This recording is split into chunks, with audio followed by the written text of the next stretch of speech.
Le misure sono volontarie, per il momento nessuna sanzione è prevista, ma l'impressione è che non ci siano comunque alternative, visto che la situazione geopolitica, se possibile, si sta complicando. Eccolo dunque il piano Cingolani, la strategia per il risparmio energetico che da qui ai prossimi mesi riguarderà davvero tutti, ciascuno chiamato a fare la propria parte, con l'esclusione di fatto di strutture sanitarie e case di riposo. Tra le misure previste la riduzione di 1 grado per il riscaldamento degli edifici, comprese le abitazioni private. La temperatura qui si fissa a 19, 17 per quelli industriali e artigianali, più o meno 2 gradi la fascia di tolleranza. Per tutti si riduce di 15 giorni il periodo di accensione. Per Treviso, che si trova in fascia E, per esempio, come buona parte del Veneto, si va dal 22 ottobre anziché dal 15 e fino al 7 aprile.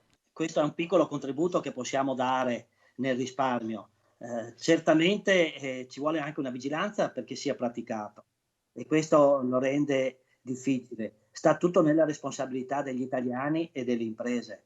È certo comunque che già le imprese a loro tempo nei capannoni, insomma, le temperature non sono da appartamento, ecco. Di fatto in tanti, piano Cingolani o no, già stanno stringendo la cinghia con l'esplosione dei prezzi che rischia di diventare un'esplosione di rabbia. Vediamo, ormai che certi bar aprono solo al mattino perché il pomeriggio c'è meno gente, costa di più e quindi e poi stan montando la protesta perché mi arrivano segnali da tantissime parti che vogliono organizzarsi per delle proteste perché, non se ne può più, con queste bollette. Al di là del riscaldamento, il governo andrà a promuovere comportamenti intelligenti sul consumo di gas ed energia elettrica. Si preannuncia una massiccia campagna di comunicazione, dall'inserimento della funzione basso consumo nei frigoriferi al distacco della spina di alimentazione della lavatrice quando non in funzione, un piano volontario che si aggiunge a macro azioni in ambito energetico come il riempimento degli stoccaggi nazionali e la massimizzazione delle infrastrutture disponibili con aumento della capacità nazionale di rigassificazione. Bisogna metter mano effettivamente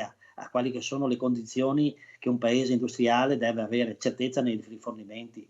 I piani di sfruttamento del gas devono essere accelerati, dare una corsia preferenziale a tipo Morandi, in modo tale da poter quanto prima sfruttare il gas che abbiamo nella pianura padana o nell'Adriatico.